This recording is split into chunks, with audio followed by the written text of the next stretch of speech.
آج ایک ایسی کہانی سنتے ہیں جو ایمان کو مضبوط کرتی ہے اور ہمیں سبق سکھاتی ہے۔ آج کی کہانی ہے ایک چھوٹے بچے کی جس نے ایک پرندے کی مدد کی۔ اللہ نے اس کا بہترین انعام دیا۔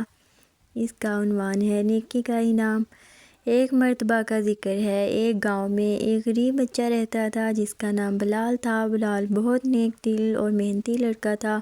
وہ ہمیشہ دوسروں کی مدد کرتا، اللہ سے دعا کرتا کہ اسے اچھے کام کرنے کی توفیق دے۔ ایک دن بلال گاؤں کے قریب جنگل میں لکڑیاں کاٹنے گیا تاکہ انہیں بازار میں بیچ کر اپنی بیمار ماں کے لیے دوائی خرید سکے۔ اچانک اس نے دیکھا ایک چھوٹا پرندہ ایک شکاری کے جال میں پھنس گیا ہے۔ پرندہ خوف کے مارے چہچہا رہا تھا، اپنی آزادی کے لیے تڑپ رہا تھا۔ بلال کو پرندے پر بہت ترس آیا۔ اس نے سوچا اگرچہ اس کے پاس بہت کم وقت ہے، اسے جلدی بازار پہنچنا ہے، لیکن کسی کی مدد کرنا سب سے بڑی نیکی ہے۔ اس نے اپنے کام کو چھوڑا، جال کو کھول کر پرندے کو آزاد کر دیا۔ پرندہ خوش ہو کر اڑ گیا، جیسے ہی بلال کا شکریہ ادا کر رہا ہو۔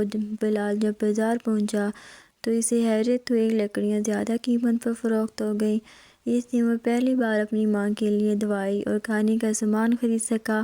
رات کو جب بلال نے خواب میں دیکھا تو اس نے ایک فرشتہ دیکھا جو اسے بتا رہا تھا، جو نیکی تم نے کی، اللہ نے اس کا انعام تمہیں دنیا میں بھی دیا، آخرت میں بھی دے گا۔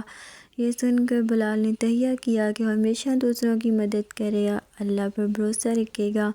سبق: نیکی کبھی ضائع نہیں جاتی۔ اللہ تعالیٰ ہمیشہ نیک لوگوں کو ان کے عمل کا بہترین اجر دیتا ہے۔